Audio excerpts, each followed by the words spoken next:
ఈ సరుకులు ఇచ్చినందుకు ధన్యవాదాలు మేడం. ఉమ్, మేడం నా రూమ్ వచ్చింది, కాలు తీసేసి పోయింది ఒక కాలు, ఇంకో కాలు అట్లే తీసేయమంటున్నా. ఉమ్. ఏమంటే చెడ్డ అలవాటు నాకు ఉంది, బీడీ సిగరెట్ మందు బాగా ఎక్కువ తాగుతావు. తాగను మేడం. 3 బీడీలు సిగరెట్లు మందు 3.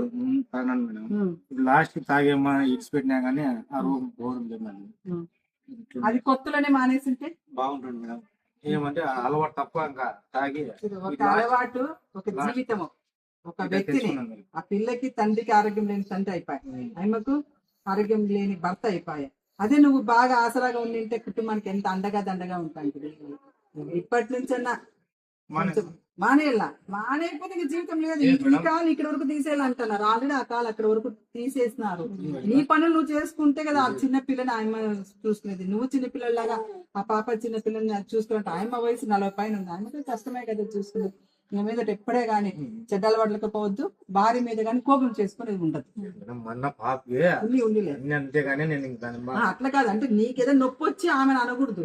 నీ నొప్పి నువ్వు భరించుకోవాలి. నీ దురలవాడితో రోగం తెచ్చుకున్నావు. నీకు నొప్పి ఉందని ఆమెను ఏదైనా విసుక్కునేది, ఆమెని తిట్టేది, ఆమెను వచ్చేది, ఆ పని ఎప్పుడు చేయొద్దు. మీకు ఆటో వస్తుంది, వెళ్తురు మన